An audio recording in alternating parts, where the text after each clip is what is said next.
नमस्कार।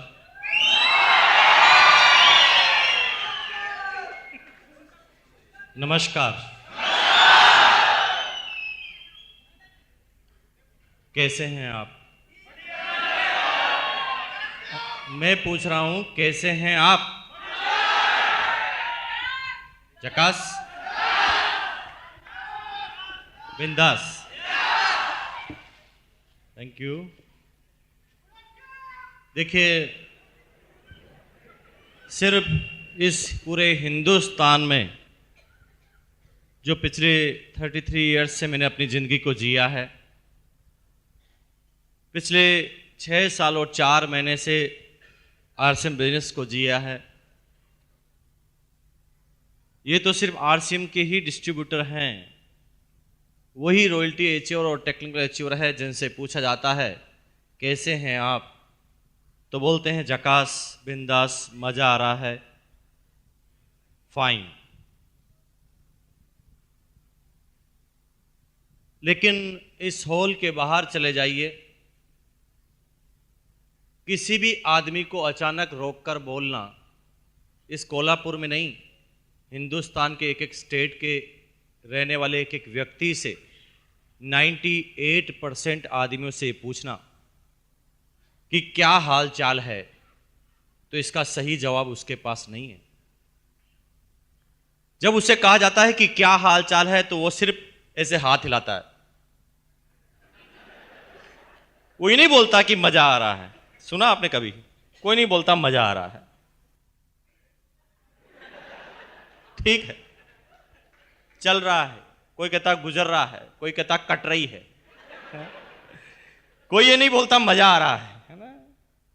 देश का प्रधानमंत्री भी नहीं बोलता मजा आ रहा है, राष्ट्रपति भी बोलता नहीं मजा आ रहा है, सारे जितने भी मिनिस्टर हैं किसी ने भी नहीं बोला मजा आ रहा है, कलेक्टर भी नहीं बोलता मजा आ रहा है, एसपी भी बोलता नहीं है मजा आ रहा है, और चपरासी भी नहीं बोलता मजा आ रहा है, क्लर्क भी नहीं बोलता मजा आ रहा है, टीचर भी नहीं बोलता मजा आ रहा है, डॉक्टर, इंजीनियर, चार्टर्ड भी बोलता है मजा नहीं आ रहा, और इस हिंदुस्तान के किसानों को भी मजा नहीं आ रहा। लेकिन आरसीएम के डिस्ट्रीब्यूटर से पूछते हैं क्या हाल चाल है? आप गौर नहीं कर रहे हैं इस बात पर, ऐसा क्यों है? किसी से भी पूछ ले, राह चलते हुए किसी भी आदमी से पूछ ले कि क्या हाल चाल है, वो सही जवाब नहीं देगा। और यहां पर भी जो लोग जवाब नहीं दे रहे हैं, तो आप शकल देख लेना, वो आरसीएम के डिस्ट्रीब्यूटर नहीं होंगे।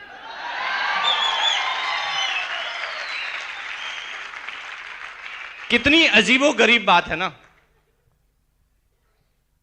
सब आदमी लोगों को यह बताते हैं कि मैं जिस काम को कर रहा हूं वो संतुष्ट हूं, लेकिन अंदर ही अंदर जब भी वो अपना एक क्वेश्चन अपने ही जीवन से, अपने ही दिमाग से पूछता है कि क्या तुझे मजा आ रहा है, तो अंदर से जवाब आता है नहीं बेटा, जिस काम के लिए तू पैदा हुआ वो काम तू नहीं कर रहा, चाहे तू भी डॉक्टर बन गया है। और तभी मिस्टर सतीश पंडित ने, नाम सुना कितने आदमी ने सतीश पंडित का? Very good. मिस्टर सतीश पंडित जो एक जनक, एक अवतार इस बिजनेस में हुए, उन्होंने जब टेक्निकल पर वो पहुंचे थे, वो मेरी ग्रेट डाउनलाइन में से एक थे, और जब वो टेक्निकल पर पहुंचे थे तो उन्होंने मुझे एक कविता लिखकर, शिमला के अंदर हमारी टेक्निकल अचीवर्स की मीट थी, उसके अंदर उन्होंने मुझे वो कविता गिफ्ट दी थी, और उस कविता का शीर्षक था आराम कर, और उसकी चौथी पंक्ति में उन्होंने लिखा था, तू जिसे चाहता उसे चाहता नहीं, इस झूठ से न खुद को परेशान कर, आराम कर। तू जिसे चाहता उसे चाहता नहीं, इस झूठ से न खुद को परेशान कर, आराम कर। कहने का मतलब क्या है? यानी हम बाहर लोगों को यह बता रहे हैं कि हम सुखी हैं, हम डॉक्टर हैं इसलिए सुखी हैं, हम टीचर हैं, हम गवर्नमेंट सर्वेंट हैं इसलिए सुखी हैं, हम इंजीनियर, चार्टर्ड या कलेक्टर हैं इसलिए सुखी हैं। लेकिन अंदर ही अंदर वो हर इंसान जानता है कि जिस काम के लिए वो पैदा हुआ है वो काम वो नहीं कर रहा है। कोई भी आदमी किसी भी एक व्यक्ति में, किसी भी एक काम में संतुष्ट नहीं है। कलेक्टर भी संतुष्ट नहीं है, इस देश का प्रधानमंत्री भी संतुष्ट नहीं है, आम नागरिक भी संतुष्ट नहीं है, किसान भी संतुष्ट नहीं है, इंजीनियर, डॉक्टर, चार्टर्ड, टीचर, कोई भी एक वर्ग ऐसा नहीं है जो संतुष्ट हो। और हर वर्ग को ऐसा लगता है कि सामने वाला आदमी मेरे से ठीक है। इंजीनियर ये कहता है कि डॉक्टर की जिंदगी अच्छी होती है, डॉक्टर ये कहता है कि टीचर की जिंदगी अच्छी होती है, टीचर ये कहता है कि नेता की जिंदगी अच्छी होती है, नेता कहता है कि कलेक्टर की जिंदगी अच्छी होती है, कलेक्टर कहता है कि प्रधानमंत्री की जिंदगी अच्छी होती है, लेकिन सभी जानते हैं कि मेरी जिंदगी तो अच्छी नहीं है। कितनी अजीबोगरीब बात है, क्योंकि संतुष्टि एक ऐसा शब्द है जो एक इंसान को जब वो आम जीवन जीता है तो उसे किसी भी एक क्षेत्र में सारी संतुष्टि एक साथ नहीं मिलती। एक बहुत बड़ा बिजनेसमैन है कोल्हापुर का, माफ कीजिए, उसके पास पैसा है, पैसा तो उसके पास है। आज उसके पास 2 शोरूम है, वो 2 लाख रुपए पर मंथ कमाता है या 4 लाख रुपए पर मंथ कमाता है। लेकिन जब वो अपने काम को बढ़ाएगा, 2 से 4 शोरूम करेगा, तो पैसा कम हो जाएगा कि बढ़ जाएगा? पैसा बढ़ जाएगा उसका। ज्यादा काम करेगा, पैसा उसके पास बढ़ जाएगा। लेकिन दोस्तों, मेरी बात का जवाब देना, क्या पैसा बढ़ जाएगा तो टाइम भी उसके साथ बढ़ जाएगा? पैसा जो जो बढ़ता जाएगा, उसके टाइम की कमी उसको सताने लगेगी। वो और ज्यादा बिजी हो जाएगा जैसे जैसे उसके पास पैसा आता जाएगा। माफ कीजिए, इस कोल्हापुर के रिक्शे वाले के पास टाइम तो बहुत है, पैसा नहीं। यहां के बिजनेसमैन के बाद पैसा तो बहुत है, लेकिन टाइम नहीं। और सिक्योरिटी का तो लेना ही देना नहीं, दूर दूर तक नहीं। कोल्हापुर में उसका शोरूम है, जिस दिन कोल्हापुर में कर्फ्यू लगता है उसका शोरूम नहीं चलता है। यस और नो? जिस चीज का वो बिजनेस करता है, जब वो आउट ऑफ फैशन हो जाती है तो भी उसका शोरूम बंद हो जाता है। जिस दिन उसका मैनेजर और कर्मचारी हड़ताल कर देते हैं तो भी उसका शोरूम बंद हो जाता है। यानी कल की कोई भी सिक्योरिटी उसके पास नहीं है। लेकिन प्यार, सम्मान, पैसे से केवल संतुष्टि नहीं मिलती दोस्तों। ये संतुष्टि के एक छोटे छोटे पार्ट्स हैं।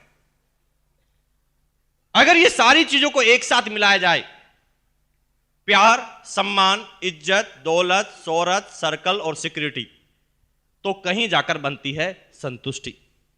और ये सारी चीजें दुनिया के किसी भी फील्ड में एक जगह पर नहीं मिलती सिवाय आरसीएम बिजनेस के।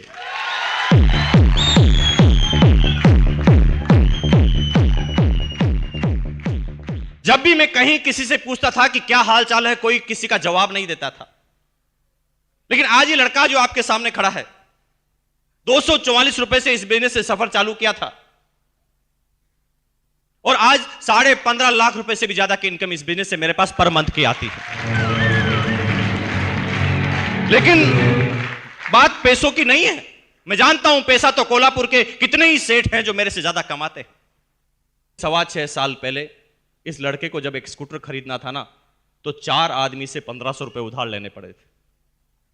मैं क्यों बोल रहा हूं ये सारी बातें? क्या फर्क पड़ सकता है आपके जीवन पर?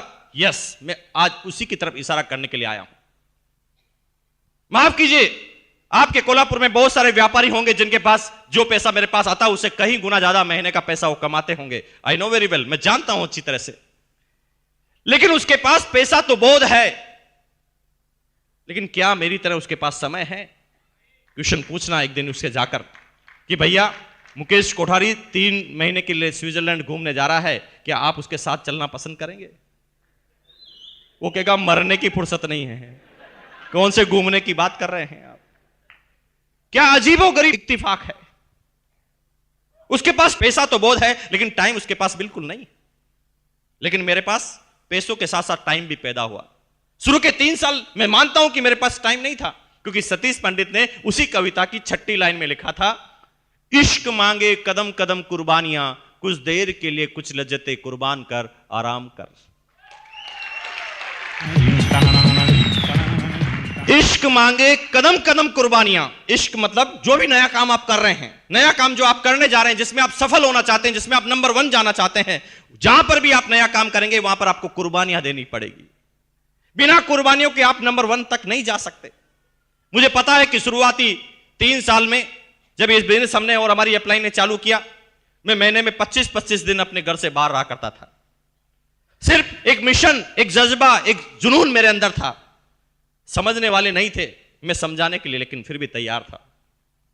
नहीं समझते थे लोग बाग, लेकिन 3 साल तक लगातार पूरे हिंदुस्तान में दौड़ लगाई और फिर मेरे पास पैदा होना चालू हुआ समय। आज यहां का जो लाला है वो कहीं ज्यादा पैसा मेरे से कमाता होगा, लेकिन उसके पास 24 घंटे ही है, 24 आवर्स। लेकिन मेरे पास 24 घंटे थे। मैंने 2 डाउनलाइन बनाई, ए और बी। दोनों ने इस बिजनेस में 1-1 घंटा काम अपने लिए करना चालू कर दिया।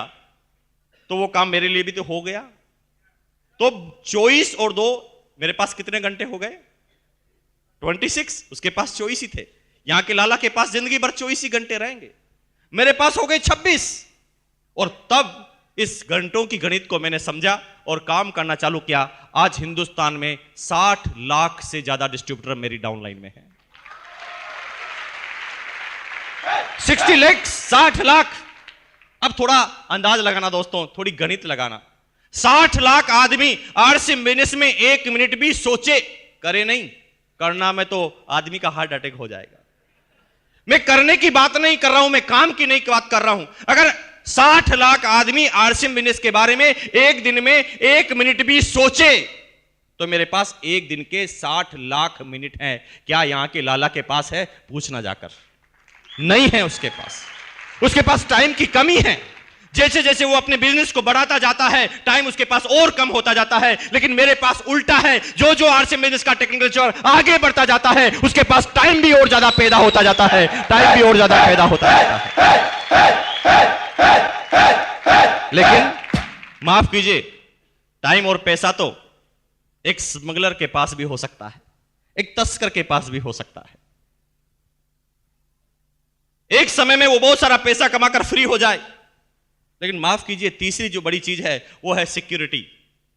उस स्मगलर को बार बार ये चीज सताती है कि कल मेरे बच्चों का क्या होगा। ये सुनो, उसे ये चिंता सताती है कि कल क्या होगा। इस हिंदुस्तान का एक एक नेता, एक एक प्रधानमंत्री, हर लोग परेशान हैं कि कल क्या होगा। और कल के लिए, कल को सुरक्षित करने के लिए वो ढेर सारा पैसा इकट्ठा कर लेते हैं, फिर भी उसकी सिक्योरिटी उसे नसीब नहीं होती। जिस दिन कोल्हापुर में कर्फ्यू लगता है, जिस दिन कोल्हापुर में बाढ़ आती है, भगवान न करे ऐसा होगा नहीं, मैं जानता हूं, क्योंकि आरसीएम सिटी कोल्हापुर बन गई है। लेकिन अगर जिस दिन ऐसा होता है तो माफ कीजिए, यहां पर किसी आदमी का बिजनेस नहीं चलेगा, लेकिन मेरा चलेगा, क्योंकि लोग बाग नमक खाना तो फिर भी नहीं छोड़ेंगे। वो किसी एक चीज का व्यापार करते हैं तो इसलिए हो सकता है कि उसके एक चीज की जिस दिन आउट ऑफ सप्लाई होगी, एक चीज जिस दिन आउट ऑफ फैशन होगा, तो हो सकता है उसका बिजनेस नहीं चले। लेकिन मेरा चलेगा, क्योंकि मैं किसी एक चीज का व्यापारी हूं ही नहीं। कंपनी नमक बनाती है तो डिस्ट्रीब्यूटर हम और आप ही हैं। कंपनी नमकीन बनाती है तो भी डिस्ट्रीब्यूटर हम और आप ही हैं। कंपनी कपड़े बनाती है तो डिस्ट्रीब्यूटर आप और हम हैं। कंपनी इंश्योरेंस लेकर आती है तो डिस्ट्रीब्यूटर आप और हम हैं। क्योंकि एक बिजनेस तो चलता नहीं, एक आइटम के ऊपर तो हम बिजनेस नहीं कर रहे ना। गुड मॉर्निंग से गुड नाइट 300 प्रोडक्ट हैं, इसलिए सिक्योरिटी ज्यादा है। कल क्या होने वाला है, क्योंकि मैं किसी एक आदमी पर डिपेंड नहीं हूं। हो सकता है इस सिटी का लाला जो है बहुत सारे पैसा कमाता है, बहुत बड़ी फैक्ट्री उसके पास है, लेकिन जिस दिन सारे मजदूर हड़ताल कर देंगे, क्या उसकी फैक्ट्री चलेगी? लेकिन मेरी फैक्ट्री में तो कोई मजदूर होता ही नहीं दोस्त। यहां पर तो सारे के सारे सेठ होते हैं, और सेठ अपने काम को बंद करना पसंद नहीं करते। हेलो,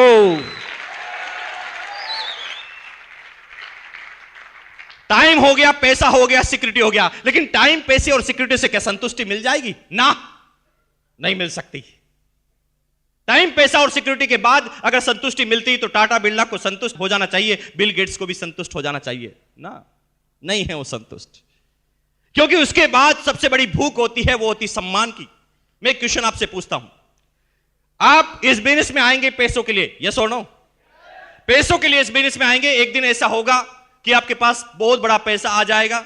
एक दिन आपके सारे अकाउंट, आपके सारे लॉकर ज्वेलरी से और पैसों से भर जाएंगे। आपकी शादी हो जाएगी, आपके बच्चे भी अच्छे एजुकेशन लेने लगेंगे, आपके पास एक लग्जरी कार भी आ जाएगी, एक बहुत बड़ा बंगला भी, एक बहुत बड़ा मकान, एक बहुत बड़ा महल भी आप खड़ा कर लेंगे। और उसके बाद फिर क्या करेंगे? क्या सोचा है आपने?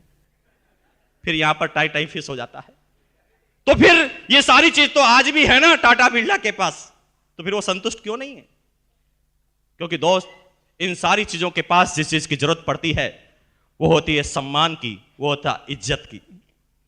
फिर उन आदमियों को यह महसूस होता है कि नहीं, समाज में मेरा नाम होना चाहिए, नंबर 1 पर जाना चाहूंगा, लोग बाग मेरी इज्जत करना चाहिए, मैं जिस भी मोहल्ले से निकलूं लोग बाग ये इशारा करना चाहिए कि वो सेठ जा रहा है। यस और नो? और इसलिए वो सारे टाटा बिरलाओं ने बहुत पैसा कमाने के बाद भी सब सारी संतुष्टि नहीं मिली, तो उन्होंने अपना पैसा मंदिर और मस्जिद बनाने में खर्च करना चालू कर दिया। बिरला मंदिर, बिरला जी को थोड़ी बिठाया मंदिर में, वो तो भगवान का मंदिर था ना, वो तो भगवान का मंदिर था, लेकिन मंदिर का नाम रखा बिरला मंदिर। फिर भी उस बिरला जी को संतुष्टि नहीं मिली। उन्होंने मंदिर पे नाम पर पैसा खर्च करना चालू किया ताकि उनका सम्मान हो, लेकिन केवल सम्मान, अगर टाइम मनी सिक्योरिटी के साथ सम्मान आए ना तो भी संतुष्टि नहीं मिलती दोस्तों। उसके बाद आदमी को चाहिए प्यार, रिलेशंस। आदमी चाहता है कि मेरे पास जब सब कुछ हो तो लोग मेरे से प्यार करें। मान लीजिए आपको मैं चारों चीजें देता हूं, लेकिन सब लोग अगर आपसे नफरत करने लग जाए तो चलेगा? नहीं चलेगा, क्योंकि इंसान को फिर जरूरत होती है इन सारी चीजों के बाद प्यार करें मेरे से लोग बाग। माफ कीजिए, इस कोल्हापुर के लाला के पास ये है क्या? अरे लाला लाखों कमा रहा है इस कोल्हापुर का, फिर भी गालियों पे गालियां खाता जा रहा है। लेकिन क्या है इस बिजनेस में? जो आरसीएम का चेक जब 500 का आता है तो भी लोग वक्त तालियां बजाते हैं, तालियां खींच खींच कर मार रहे हैं 500 के चेक पर।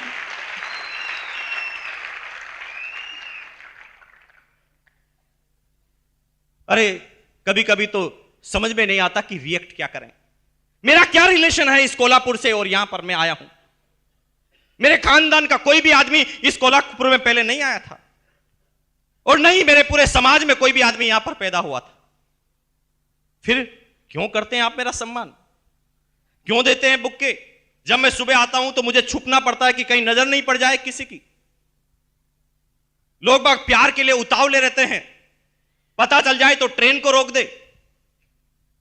क्यों भाई इतना इज्जत? किसी नेता की भी तो नहीं करते इतने दिल से इज्जत। क्या रिलेशन है आपका और मेरा? हमारा यहां का रिलेशन है, क्या मिलेगा वहां पर रिलेशन? इज्जत इतनी कि कभी कभी रिएक्ट करना भी मुश्किल हो जाता है।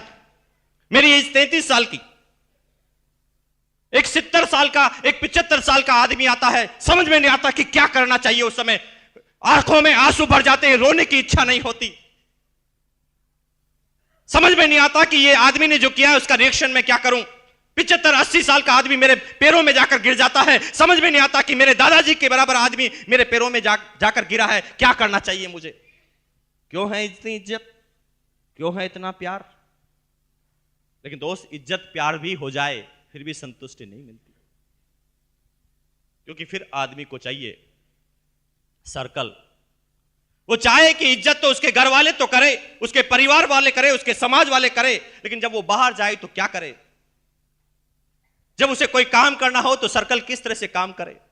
ये लड़का जो आपके सामने खड़ा है, मैं भीलवाड़ा में पैदा हुआ, मेरे सारे रिश्तेदार राजस्थान के थे। लेकिन दोस्त, एक ताकत इस बिजनेस में एक नेटवर्क के पास आती है, एक टेक्नोलॉजी के पास आती है।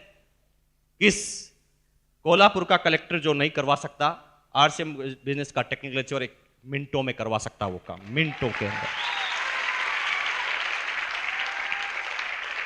मैं अगर राव साहब या भरत सावंत साहब आपसे पूछता हूं कि अगर मैं कोई काम आपको बताऊं तो क्या आप मेरे काम को करने के लिए मना कर सकते हैं? क्यों? वो इसलिए क्योंकि यहां से जुड़ा हुआ है मामला। हेलो, अब क्योंकि वो काम मेरा पहला प्रेफरेंस से करेंगे, चाहे वो रात की 2 क्यों ना बजी हो, लेकिन वो इसलिए क्योंकि रात को 2 बजे मैं भी उनके लिए तैयार हूं। अब एक आदमी राजस्थान में रहता है, उसका सर्कल कहां कहां है? मैं एक छोटा सा एग्जांपल बताता हूं दोस्तों, वहां पर पैसा काम नहीं आता। आप समझना इस बात को, अगर अभी भी आप समझ पाए तो पूरी जिंदगी आपकी चेंज हो सकती है। आज के 4 साल पहले की, 3 साल पहले की बात है। मेरे एक दोस्त थे मिस्टर अरुण, जो भीलवाड़ा के रहने वाले थे, करोड़पति खानदान से बिलोंग करते थे। एक दिन कार में उनकी माताजी और पिताजी कहीं जा रहे थे, एक एक्सीडेंट हुआ। इतना तेज एक्सीडेंट हुआ कि बाहर तो स्क्रैच कम आए, लेकिन अंदर की चोटें बहुत आई। और इतनी तेज एक्सीडेंट हुआ कि यहां जो फेफड़ा था, उस फेफड़ों के अंदर पानी भर गया मदर के। भीलवाड़ा में बहुत ज्यादा मेडिकल की फैसिलिटी अच्छी नहीं होने की वजह से डॉक्टर को बताया गया। डॉक्टर ने ऊपर जहां जहां पर भी खरोंचे आई वहां पर इलाज किया, लेकिन पूरे शरीर का चेकअप नहीं किया। मदर बार बार बोलती थी कि मेरे सीने में दर्द है। डॉक्टर बार बार कहता कि एक्सीडेंट हुआ है तो दर्द तो होगा ना। 15 दिन तक भी दर्द जारी रहा।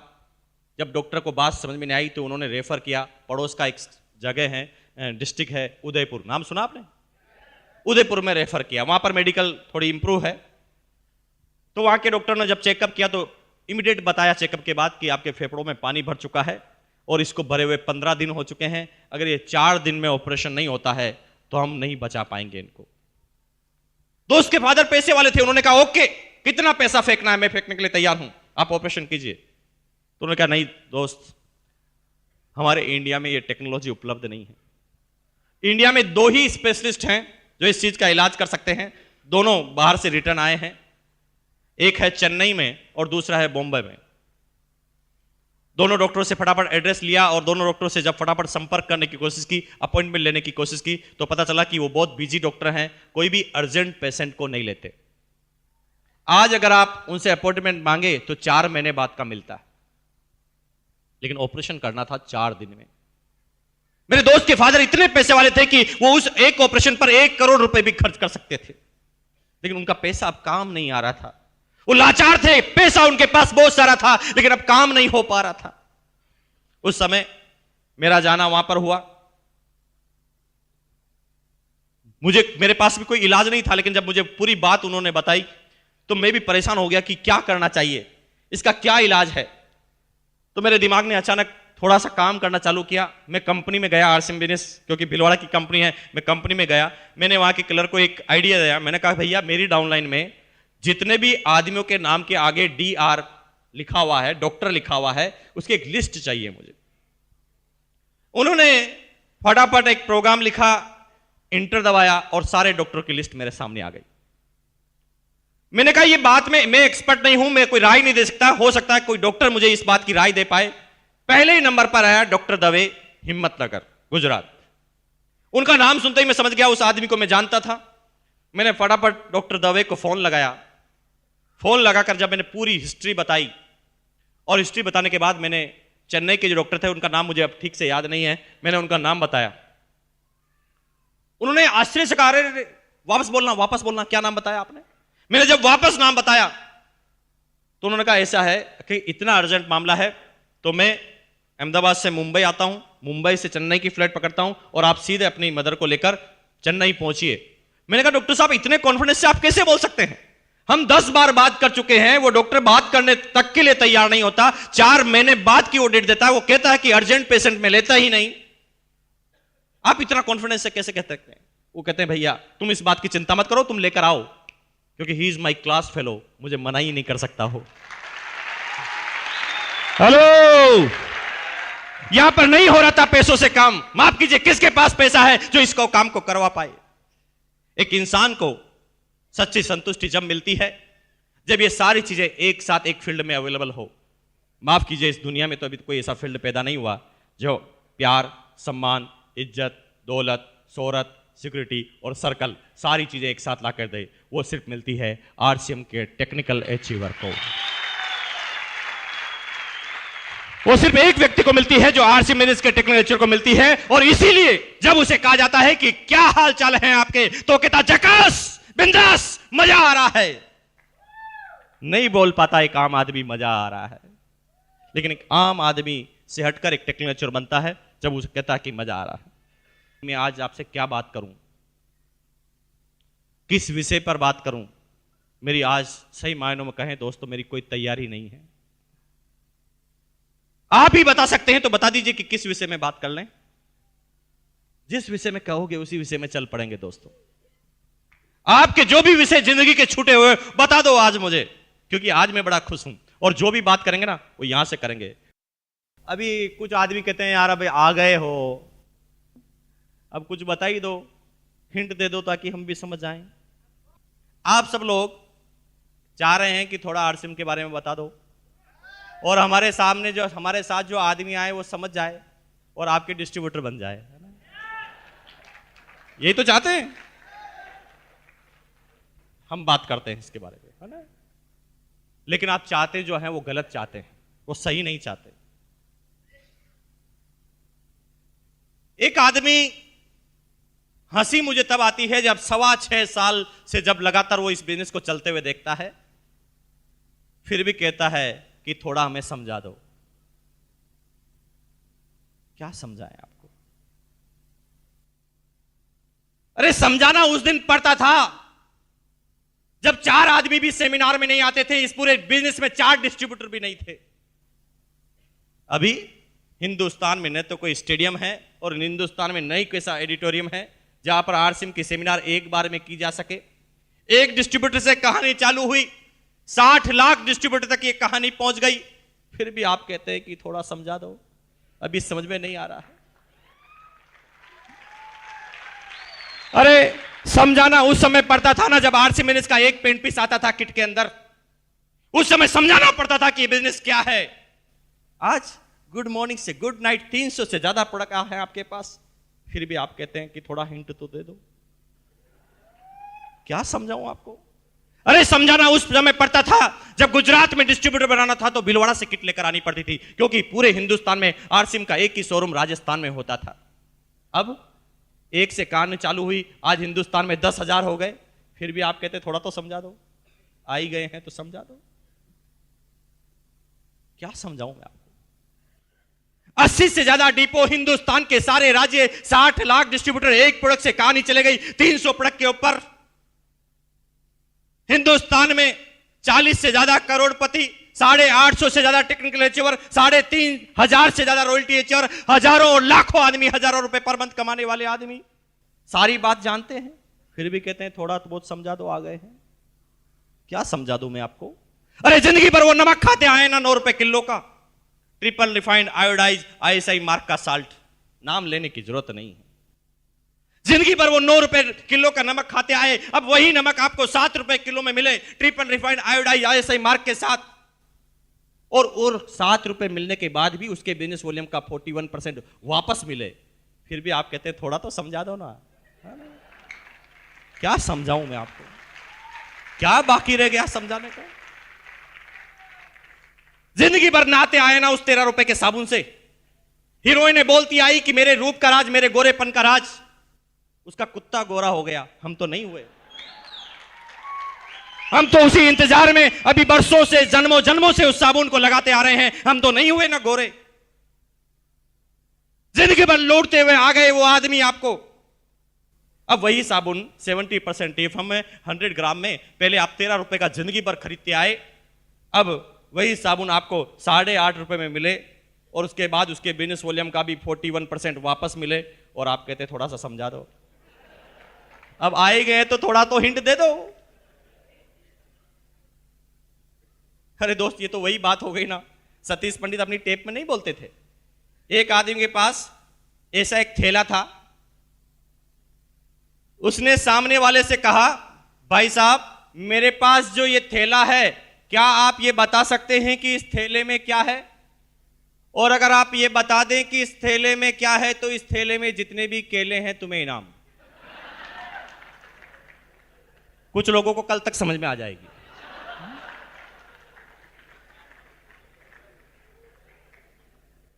क्या आप बता सकते हैं दोस्त, मेरे पास जो ये थैला है इस थैले में क्या है?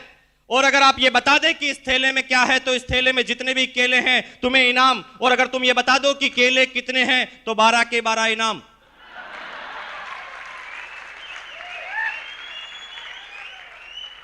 दोस्तों, प्रॉब्लम यहां पर नहीं है, प्रॉब्लम इस जगह पर नहीं है, प्रॉब्लम इस जगह पर है कि कुछ लोग ये सारी बात सुनने के बाद भी ऐसे दिमाग लगाते हैं।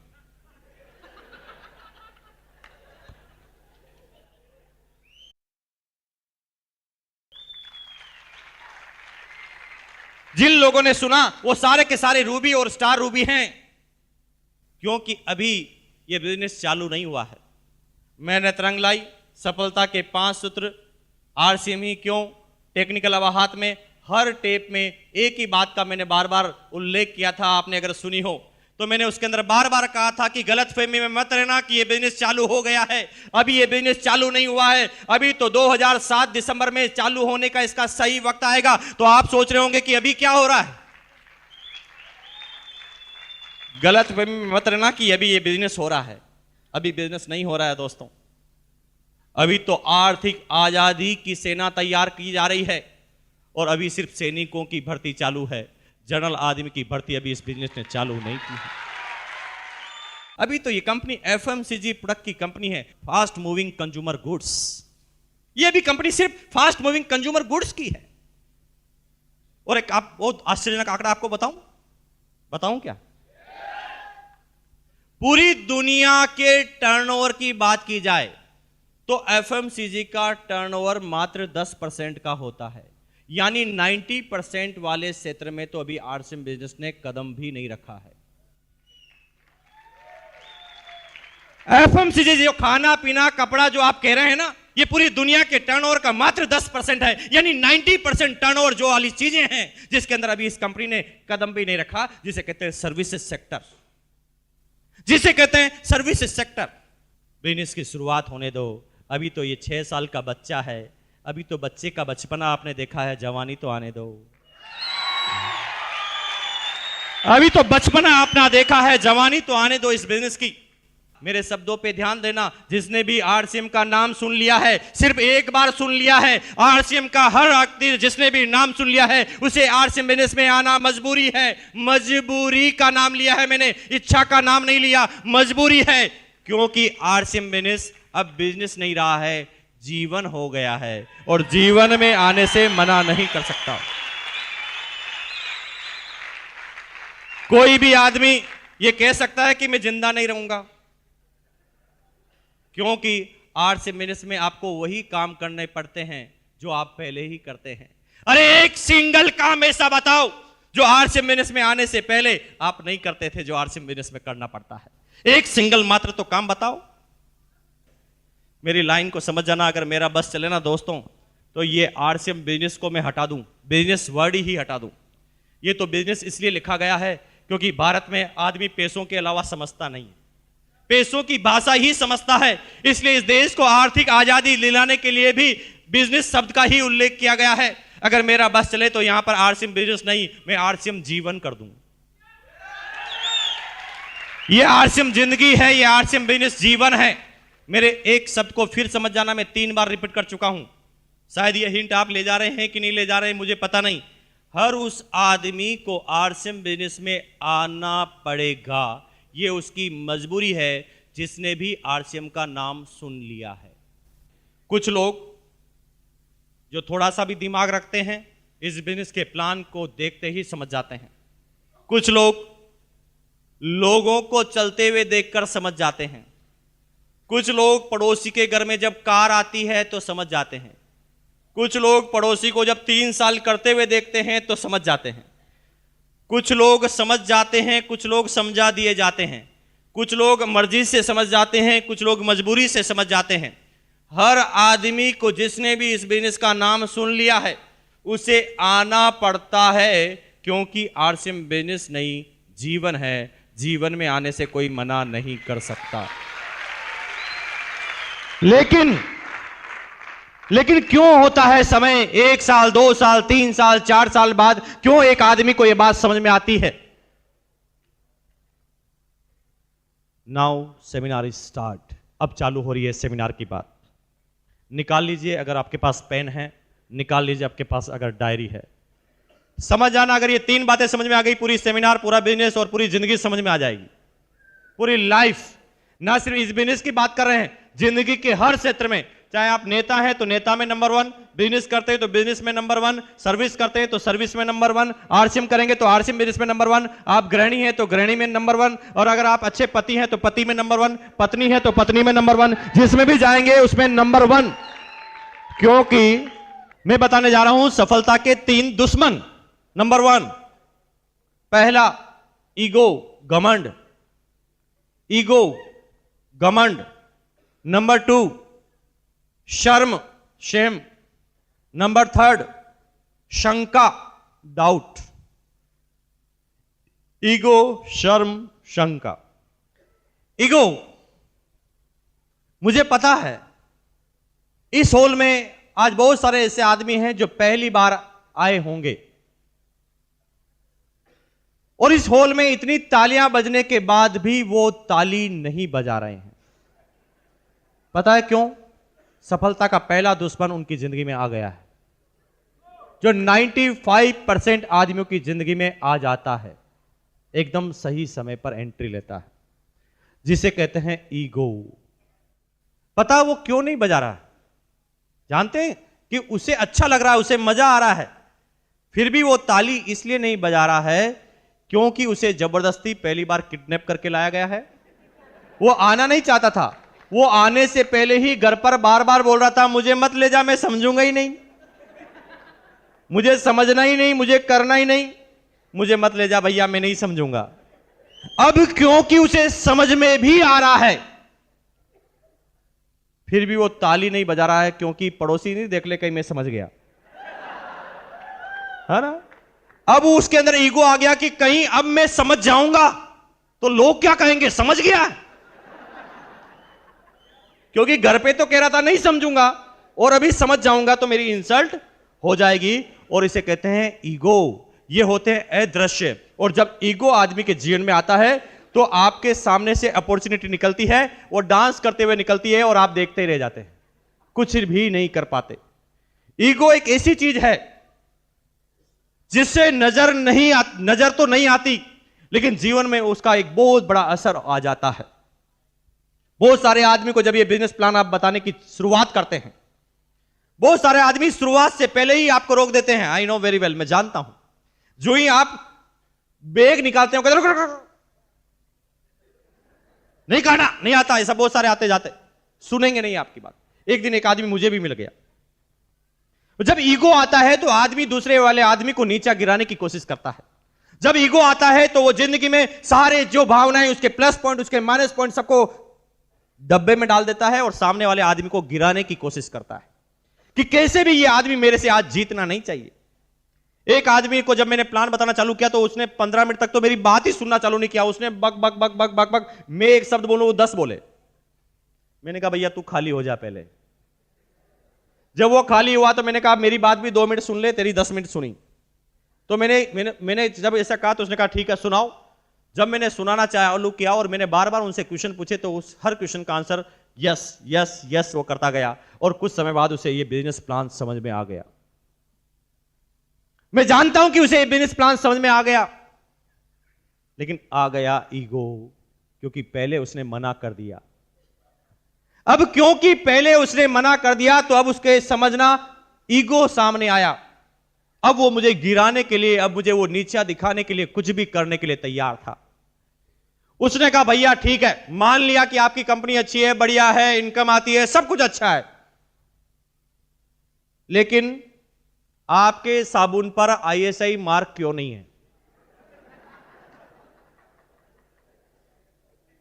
मैंने कहा भैया माफी दे दो, गलती हो गई, लगवा देंगे। और क्या बोलता मैंने कहा भैया माफी दे दो, गलती हो गई, लगवा देंगे, कल कंपनी से बोल देंगे, कल छाप लगा देगी। लेकिन आप मुझे बताओ ना कि आप कौन से आईएसआई मार्क के साबुन से नहाते हो? वो कहता लक्स। मैंने कहा लक्स पे तो नहीं आता। वो कहता हमाम। मैंने कहा हमाम पे भी नहीं आता। वो कहता किसी पे तो आता होगा। मैंने कहा चुप, जब तू नहाता नहीं है तो तुझे क्या फर्क पड़ता है?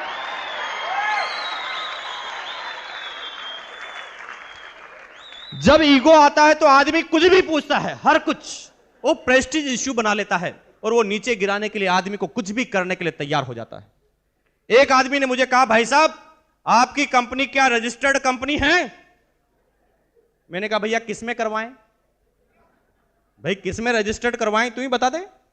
वो कहता किसी में तो होती होगी। मैंने कहा चुप, जब तुझे पता नहीं किसमें होनी चाहिए, जब तुझे पूछने का अधिकार क्या है? यूं ही ईगो आता है कि मैं ज्यादा पढ़ा लिखा हूं, ये मुझे समझाएगा क्या? ये मुझे समझा सकता है? मैं इंजीनियर हूं, मैं डॉक्टर हूं, मैं चार्टेड हूं, ये छठी क्लास आदमी क्या मुझे समझा सकता है? Perfection is paralysis. अगर आप सोचते हैं कि मैं सीख चुका हूं, जान चुका हूं, मैं परफेक्ट हो चुका हूं, तो समझ लो आपको लकवा लग चुका है। अब आप आगे नहीं जा पाएंगे क्योंकि आप समझने की शुरुआत में ही रुक गए हैं। क्यों होता है इस हिंदुस्तान में? एक आईआईटी पास इंजीनियर जब वो हिंदुस्तान में दुनिया के सबसे टफेस्ट कंपटीशन को देता है और आईआईटी इंजीनियर बनता है, नाम सुना है आपने? एक आईआईटी इंजीनियर में औसतन धीरूभाई अंबानी से भी 10 गुना ज्यादा दिमाग होता है, लेकिन वो सारे के सारे आईआईटी इंजीनियर धीरूभाई अंबानी के यहीं पर सर्विस करते हैं। क्योंकि एक विषय में ज्यादा जानकारी के बाद उनके अंदर पहला सफलता का चंपालाल आ जाता है, जिसे कहते हैं ईगो। वो बार बार ये कहता है कि अच्छा ये मुझे समझाएगा। वो लोगों की बात ही नहीं सुनता। और धीरू भाई अंबानी फिर भी 10वीं पास होते हुए 65,000 करोड़ पर क्यों पहुंच जाता है? क्योंकि वो रोज कहता है मुझे कुछ नहीं आता, मुझे बताओ ना, मुझे कुछ नहीं आता, मुझे कुछ नहीं आता, मुझे बताओ, मुझे कुछ नहीं आता, मुझे बताओ, मुझे कुछ नहीं आता, मुझे बताओ, मुझे कुछ नहीं आता, मुझे बताओ, मुझे कुछ नहीं आता, मुझे सिखाओ, कुछ नहीं आता, मुझे बताओ, मुझे कुछ नहीं आता, मुझे बताओ, मुझे कुछ नहीं आता, मुझे बताओ, मुझे कुछ नहीं आता, मुझे बताओ, मुझे कुछ नहीं आता, मुझे बताओ, मुझे कुछ नहीं आता, मुझे बताओ, मुझे कुछ नहीं आता, मुझे बताओ, मुझे कुछ नहीं आता, मुझे बताओ। सीखता जाता है, सीखता जाता है, सीखता जाता है, सीखता जाता है, सीखता जाता है, सीखता जाता है, सीखता जाता है, सीखता जाता है, सीखता जाता है, सीखता जाता है, सीखता जाता है, सीखता जाता है, सीखता जाता है। Number 1 in the India 65,000 crore का साम्राज्य खड़ा कर देता है, क्योंकि वो कहता है कि मुझे कुछ नहीं आता। लेकिन आप, अच्छा ये मुझे समझाएगा, मुझे तो पहले ही पता है, मैं तो पहले ही जानता हूं, MBA मुझे बहुत आता है मुझे पहले ही पता है, मुझे पहले ही जानकारी है, और इसलिए हमारी जानकारी एक दायरे में सिमट जाती है और हम जिंदगी में आगे नहीं बढ़ पाते, एक जगह जाकर टिक जाते हैं। और तभी वो 10वीं पास धीरूभाई अंबानी अपने दिमाग को थोड़ा सा चलाता है, क्योंकि वो समझ जाता है कि ये जो आदमी इंटेलिजेंट है, अगर ये मेरे साथ काम करेगा तो एक झटके में मेरे से 10 गुना आगे निकल जाएगा, क्योंकि मेरे से ज्यादा 10 गुना दिमाग इसके पास है। और इस कमजोरी को जब समझता है, ईगो को, तो जो ही वो कुछ करने की सोचता है उसे 4 लाख रुपए का इंक्रीमेंट देता है। वो आदमी डर जाता है, दूसरी जगह चालू करूंगा तो 0 से काम करना पड़ेगा, और यहां पर तो सीधे 25 लाख मिलते हैं। और जिंदगी भर वो धीरूभाई अंबानी के यहां पर ही सर्विस करता जाता है, उसी कंपनी में डायरेक्टर और प्रेसिडेंट बनता जाता है। लेकिन वो धीरूभाई अंबानी कभी नहीं बन पाता, क्योंकि वो बार बार कहता है कि मुझे समझाएगा, वो समझने की कोशिश ही नहीं करता। अगर आप समझना चाहें ना दोस्तों, मेरे शब्दों को समझना, अगर आप समझना चाहें तो नाली में पड़ा हुआ शराबी, 4 साल का बच्चा और दुनिया का सबसे बड़ा पागल भी आपको समझा सकता है। और अगर आप समझना नहीं चाहें तो ऑक्सफोर्ड यूनिवर्सिटी का प्रोफेसर भी आकर आपको कुछ नहीं समझा सकता। आज मुझे वो समय याद है, आज के 4 साल पहले की बात है। मेरी उस समय 3 साल की गुड़िया ने मुझे टूथब्रश करना सिखाया। कितनी अजीब गरीब बात है। तो क्या मुझे 32 साल से टूथब्रश करना नहीं आता था? मैं गर्व से बोलता हूं कि मुझे नहीं आता था। एक दिन संडे की बात थी, महीने का अंतिम संडे, मेरी कोई सेमिनार नहीं थी। मैं घर के बाहर निकलकर गार्डन में ब्रश कर रहा था और मेरी गुड़िया पूंछ की तरह मेरे पीछे पीछे पकड़कर घूम रही थी, मुझे पता भी नहीं। अचानक 3-4 मिनट बाद मेरी जब निगाहें गई तो मैंने पूछा क्या है? तूने कहा डैडी छी, इतने बड़े हो गए अभी तक ब्रश करना नहीं आता। शुक्र है भगवान का, अल्लाह का, परवरदिगार का कि मैं उस समय आरसीएम बिजनेस में था, मेरे अंदर ईगो गायब हो चुका था। तो मैंने पूछा कि नहीं, क्या गलती है? अगर मैं आरसीएम नहीं करता तो उस बच्चे के एक चपाटा मारता और कहता अच्छा तू समझाएगी मुझे।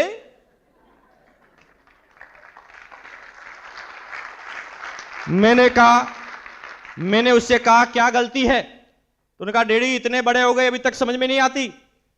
हमारी मैम ने बताया है कि आपके दांतों की, आपकी टीथ की जो लाइन है वो तो स्ट्रेट है और आप ब्रश को यूं घुमा रहे हैं। हमारी मैम ने बताया कि ऐसे बोलो zig zag zig zag zig zag zig zag zig zag. Mukesh Kothari ने एक ही चाटा अपनी गर्दन पर लगाया कि बेवकूफ हो गया, 32 साल से ब्रश करना नहीं आता, 4 साल के बच्चे ने तुझे सिखा दिया।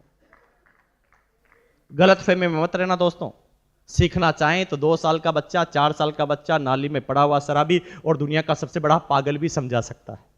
और नहीं समझना चाहे ना दोस्त, और ठान ले कि मैं समझूंगा ही नहीं, तो कोई नहीं समझा सकता, चाहे दुनिया का सबसे बड़ा प्रोफेसर भी आकर आपको कुछ समझाए, नहीं समझ में आएगा।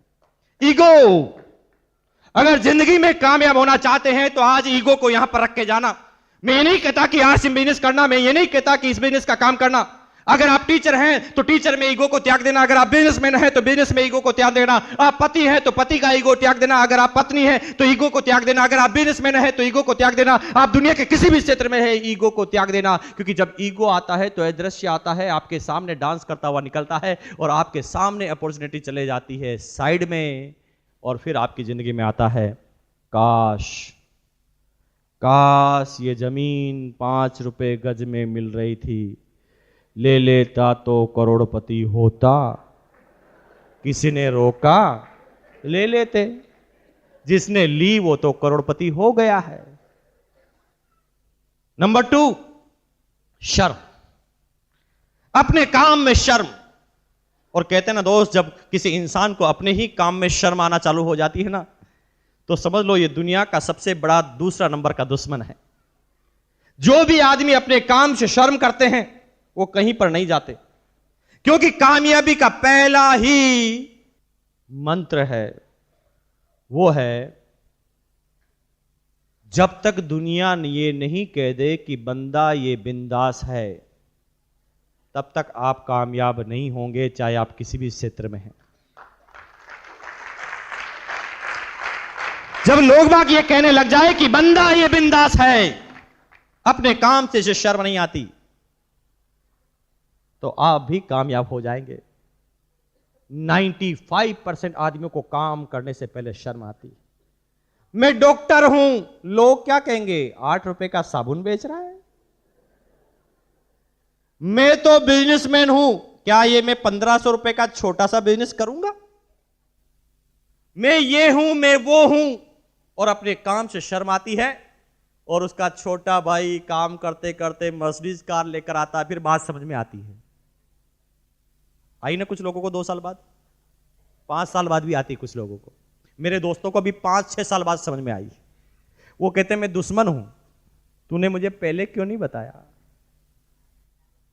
शर्म, काम से शर्म। और दोस्तों, जब किसी इंसान को अपने ही काम से शर्म आती है ना, फिर वो कहीं नहीं जा सकता। कहते हैं, किसी विद्वान ने भी कहा है, अगर आप चाहते हैं 5 मिनट की खुशी प्राप्त करना, तो एक झपकी ले लो।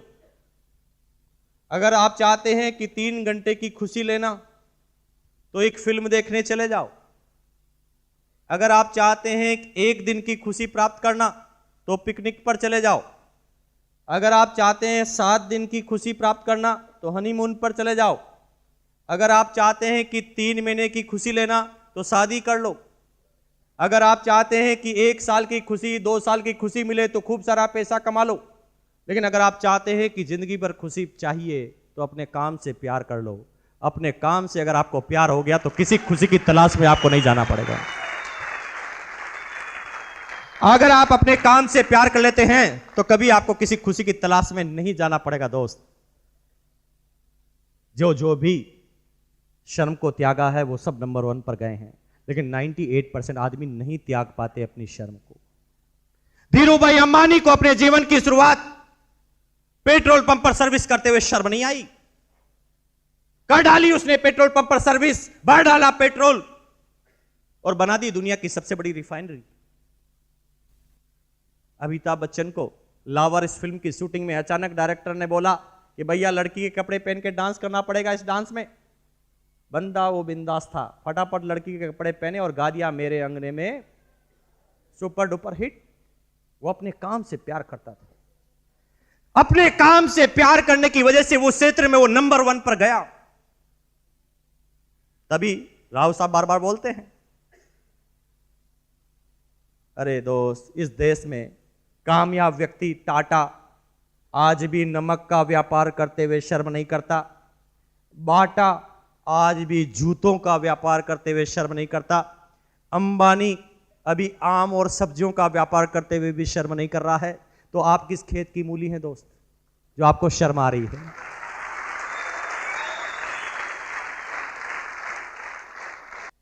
तीसरा है शंका, डाउट। हर काम की शुरुआत में सिर्फ और सिर्फ डाउट कर लेना, शंका कर लेना। अरे दोस्त, क्यों नहीं समझ में आता है ये बिजनेस।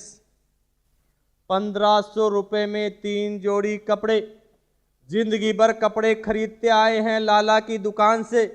कभी लाला के ऊपर शंका की है आपने? नहीं की है लाला के ऊपर शंका। जिंदगी भर लाला के कपड़े पहन पर कर लाला के बच्चों को विदेश में भिजवा दिया।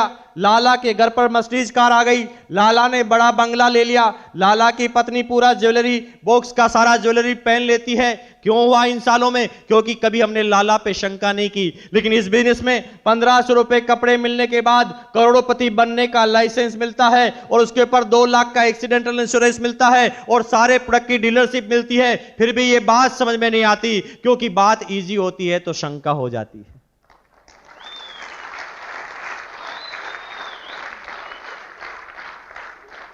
एक बहुत बड़ी बात बता रहा हूं दोस्तों, मैं यहां पर राजस्थान का राजस्थानी बनकर बात नहीं कर रहा हूं, मैं हिंदुस्तान का हिंदुस्तानी बनकर बात नहीं कर रहा हूं, मैं किसी जाति धर्म का बात नहीं कर रहा हूं, मैं आरसीएम की वजह से यहां पर बात नहीं कर रहा हूं। मैं जो बात कर रहा हूं एक सच्चा आदमी बनकर बात कर रहा हूं। मेरी बात को समझना। राजस्थान के व्यापारी को पूरे हिंदुस्तान में क्या कहा जाता है पता है आपको? मारवाड़ी। और मारवाड़ी का ब्रांड इमेज बताऊं मैं आपको? कंजूस मक्की चूस। आज भी हर फिल्म में उसी मारवाड़ी को बताया जाता है जिसने टोपी पहनी है, वो राजस्थानी भाषा में बात करता है, उसके रोल को केस में बताया जाता है कंजूस मक्की चूस। अभी तो आप हंस लिए, आगे सुनो।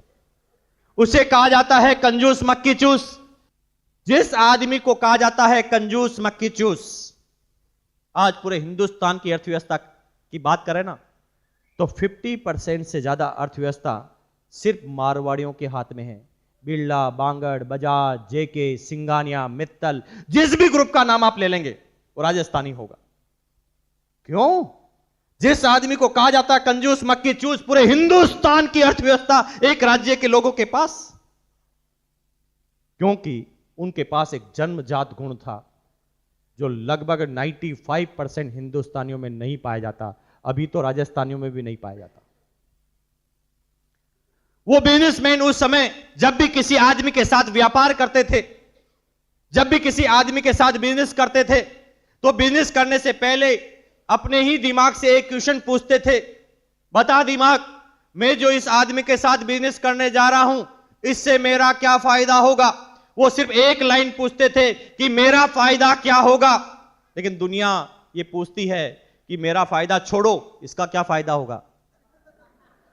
इसलिए बात समझ में नहीं आती। 1500 रुपए में 3 जोड़ी कपड़े, 300 प्रोडक्ट की डीलरशिप, LIC, आप इंश्योरेंस, सारी चीजें मिलने के बाद, 7 रुपए किलो का नमक मिलने के बाद, 8 रुपए का साबुन मिलने के बाद भी लोग इसे क्यों नहीं समझ पाते? क्योंकि इतनी इजी है ना, इसलिए शंका हो जाती है। 1500 रुपए में इतनी सारी चीजें दे रहा है, जरूर कोई ना कोई बात होगी, इसलिए बात समझ में नहीं आती। और इसीलिए वो हर चीज में नेगेटिव चीज ढूंढना चालू करता है। हिंदुस्तान में हर पॉजिटिव काम पर शंका होती ही है, फाइनल है, क्योंकि इसकी शुरुआत कहीं ना कहीं हमारे कल्चर से हुई है। मैं ये नहीं कहता कि हमारे पूर्वज गलत थे, हो सकता है उनकी जानकारी थोड़ी सी गलत हो। तभी तो हिंदुस्तान में जब एक बच्चा पैदा होता है ना, पैदा होते ही उसे सिखाया जाता है, बेटा बोलो नाना नानी, नाना नाना, नानी नानी नानी नानी, नाना नाना नाना नाना नाना नाना, नानी नानी नानी नानी नानी। और नाना इतना करवाया जाता है उससे कि बड़ा होकर वो हर चीज में पहले बोल देता है ना। आपके घर पर कोई मेहमान आता है, आप पूछते हैं चाय पियोगे? ना, अभी पी के आया हूं। अच्छा, कोई ऐसा मेहमान आया आपके घर पे, जो ही आपने कहा पियोगे चाय? हाँ हाँ लाओ अभी पीता हूं। कोई आया क्या ऐसा? क्योंकि उसे बचपन से ही सिखाया गया है, बेटा सबसे पहले क्या बोलो? कोई की काम की शुरुआत के बीच में पहले क्या बोलो? ना। चाय पियोगे? ना। पी लो ना, ठीक है। खाना खाओगे? ना, अभी खा के आया हूं। शकल से लग रहा 3 दिन से भूखा है, फिर भी यही बोलेगा अभी खा के आया हूं। फिर ज्यादा बोलो खा लो ना, ठीक है। खाना चालू करेगा और खाएगा तो आपसे 3 गुना खा जाएगा, लेकिन पहले क्या बोलेगा? क्योंकि उसे कहा गया बेटा हर काम के बीच में बोलो ना। और तभी 1500 रुपए में 3 जोड़ी कपड़े, 300 प्रोडक्ट की डीलरशिप, आने वाले समय में सारे प्रोडक्ट की डीलरशिप की गारंटी, एक्सीडेंटल इंश्योरेंस फ्री में, और आपको अकाउंट में मिलता है फ्री में, 0 बैलेंस में अकाउंट, और सारी जानकारी सारे प्रोडक्ट मिलने के बाद भी कोई आदमी आपको बताता आरसीएम करोगे ना, सब लूट गए हैं, बर्बाद हो गए हैं, ये हो गए हैं, नहीं कर सकता। ज्यादा बोलोगे तो कर लेगा, क्योंकि हर ना अंतिम ना नहीं होती। अरे छोटे से बच्चे से पूछ लो, इतना छोटा सा बच्चा भी समझ जाता, हम इतने बड़े हैं फिर भी नहीं समझते। बेटा बताओ, एक है हां, एक है ना, क्या है? हाँ और ना। और ना। और ना अगर मर गया तो क्या बचेगा? हाँ। यही तो बताने आया हूं भैया। थैंक यू, बैठो। देखिए, इतना छोटा सा बच्चे ने बता दिया कि ना के बाद क्या बचा, लेकिन आप एक बार सुनते हैं परेशान होता, कोई बनता ही नहीं। अरे बेचारा बचपन से उसे सिखाया गया पहली बार में क्या बोलो। आप क्यों परेशान हो रहे हैं? वो बोलेगा ना, आपने भी तो पहली बार में ना बोला था। आप इंतजार करें उसके हां का, आप बात करें उससे आगे, क्योंकि बात इतनी पॉजिटिव है ना भैया, इसलिए तो शंका होती है कि 1500 रुपए में जीवन, 1500 रुपए में जीवन बना देता है, विश्वास नहीं होता, इसलिए शंका होती है। अगर अभी भी मेरी बात को नहीं समझ में आ रहे हैं ना, तो कितने आदमी शादीशुदा है, हाथ खड़ा कर दो। क्यों, दूसरी शादी करने का मूड है क्या? हाथ खड़ा करो ना, अगर हो गई तो खड़ा कीजिए। वेरी गुड, हाथ नीचे रखिए। आप सब लोग शादीशुदा है, और जो लोग आज अपनी पत्नी को यहां पर नहीं लेकर आए हैं, जो आदमी अपनी पत्नी को आज यहां पर नहीं लेकर आए हैं, यहां से घर पे जाना, घर पे जाते ही अपनी पत्नी को सामने बिठाना और मुस्कुराकर बोलना आई लव यू। आपके ऊपर ही शंका हो जाएगी। आपकी पत्नी ये पता लगाएगी कि आज इनका पता लगाओ कि कहां कहां गए थे। ऐसा पॉजिटिव शब्द कैसे बोलते हैं? क्योंकि शब्द पॉजिटिव है, इसलिए शंका जायज है। समझ रहे मेरी बात को? क्योंकि आदमी को शंका तब होती है जब उसे ज्यादा मिलता है।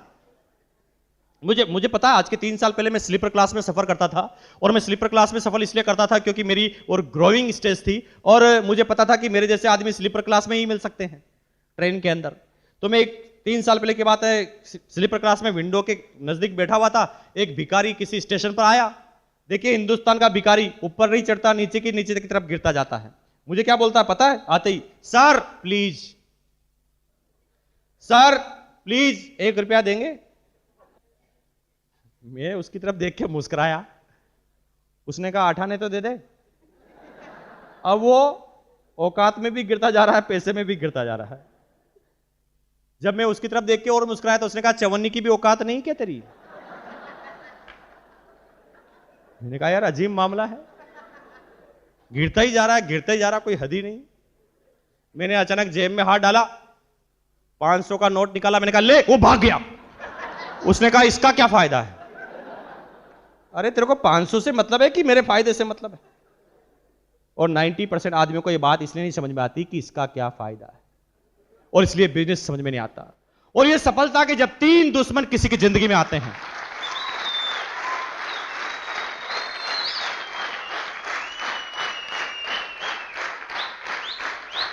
और सफलता के 3 दुश्मन जब किसी की जिंदगी में आते हैं, जो होता है ईगो, शर्म और शंका, तो एक अच्छी खासी जिंदगी भगवान से दी हुई 84 लाख योनियों के बाद छटनी होकर जब आपको मानव जीवन मिला, उसके बाद भी एक इंसान कहता है कि मैं संतुष्ट नहीं हूं, मैं दुखी हूं, मैं परेशान हूं। अरे मानव जीवन मिलने के बाद भी कोई आदमी कहता है दुखी हूं, तो भैया क्या होता जब आपको भगवान 84 लाख योनियों के बाद आपको इंसान नहीं बनाता, मच्छर बना देता, आप क्या कर लेते? आपके हाथ में क्या था? कोई भी आदमी पकड़कर मसल कर फेंक सकता था। उसने इंसान के रूप में आपको पैदा किया। अरे वो भगवान चाहता था ना तो आपके 4 टांगे भी लगा सकता था, लेकिन उसने 2 ही टांगे लगाई, ऊपर दिमाग लगाया। और इतनी सारी बात मिलने के बाद भी आप कहते हैं मैं बदनसीब हूं। बदनसीब नहीं है दोस्त। अगर ये सारी बातें भी अगर आपको समझ में नहीं आती तो यहां पर आपकी किस्मत का लेना देना नहीं है, आपका दिमाग खराब है बस।